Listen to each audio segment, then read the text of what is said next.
எங்களுக்கு எல்லாமே பாசிட்டு. உடுக்க துணி இல்லை, சேலை கூட கிடையாது. இந்த நைட்டியும் பாடையோட தான் இருக்கும். வேற எதுவும் கிடையாது. பாட்டிமார் பால் பாயிட்டு கூட வாங்க இல்ல. பாட்டிமார் 2 பாட்டிமார் இருக்காவ. 3 நாள் சாப்பாடு கிடையாது. மாடியில வச்சிருக்கோம். குடிக்க தண்ணி கிடையாது. நாங்க இதுல தான் இருக்கோம். 5 நாள் இதுல தான் இருக்கோம். சனிக்கிழமை வந்த மழை, இவ்வளவு நாள் இப்படிதான் இருக்கும். என்னென்ன பொருள் போயிட்டு மிக்சி, கிரைண்டரு, பீரோலு, உடுக்க துணி, குடிக்கிற பாத்திரம் எல்லாமே போயிட்டு. எங்க வீட்டுல எதுவுமே இல்லைன்னா வீட்டை வந்து பாத்துக்கோங்க. வீட்டுல எந்த பொருளும் கிடையாது. எல்லாமே கவர்மெண்ட் தான் எங்களுக்கு செய்யணும். எங்க எல்லாம் தங்கிருக்கேம்மா? எல்லா வீட்லயுமே தண்ணி பூந்துருக்கு. கிட்டத்தட்ட 5 அடிக்கு தண்ணி இருக்கு. இப்ப எங்க தங்கிருக்கீங்க நீங்க? நாங்க பெரிய பெரிய வீட்டுல இருக்கோம், பஞ்சாயத்துல இருக்கோம், மாடியில இருக்கோம். இந்த மத்த ஆட்களாம் பஞ்சாயத்துல இருக்கு.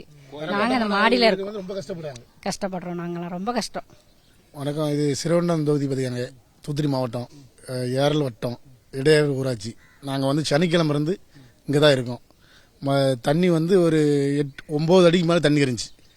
எங்களுக்கு ஒரு சாப்பாடு வசதியோ ஒரு நிவாரண குடிக்க தண்ணியோ இது வரைக்கும் எந்த ஒரு அதிகாரியுமே எங்களை வந்து பார்க்க வரல. கவர்மெண்ட் சைட்லேருந்து எந்த ஒரு உதவியும் இல்லை. எல்லா பொருளும் வீட்டில் மிக்சி, கிரைண்டர், பிரிட்ஜு எல்லாமே சேலை மணி துணி மணி கூட கிடையாது. இந்த துண்டோடு தான் நான் இருக்கேன். இந்த ஈர துண்டோடு தான் நான் 3 நாள் அங்கே இருக்கேன். காய வச்சு துண்டு ஜாரத்தை வச்சு கொடுத்துட்டு வந்துட்டு இருக்கோம். சாப்பாடு கூட ஒன்றும் இல்லை, கடை கிடையாது, ஒன்றும் கிடையாது. எல்லா வாரத்துக்கும் மூடிட்டாங்க. அதனால நீங்கள் கவர்மெண்ட்லேருந்து எங்களுக்கு ஒரு போதுமான நிவாரணம் கொடுக்கணும்.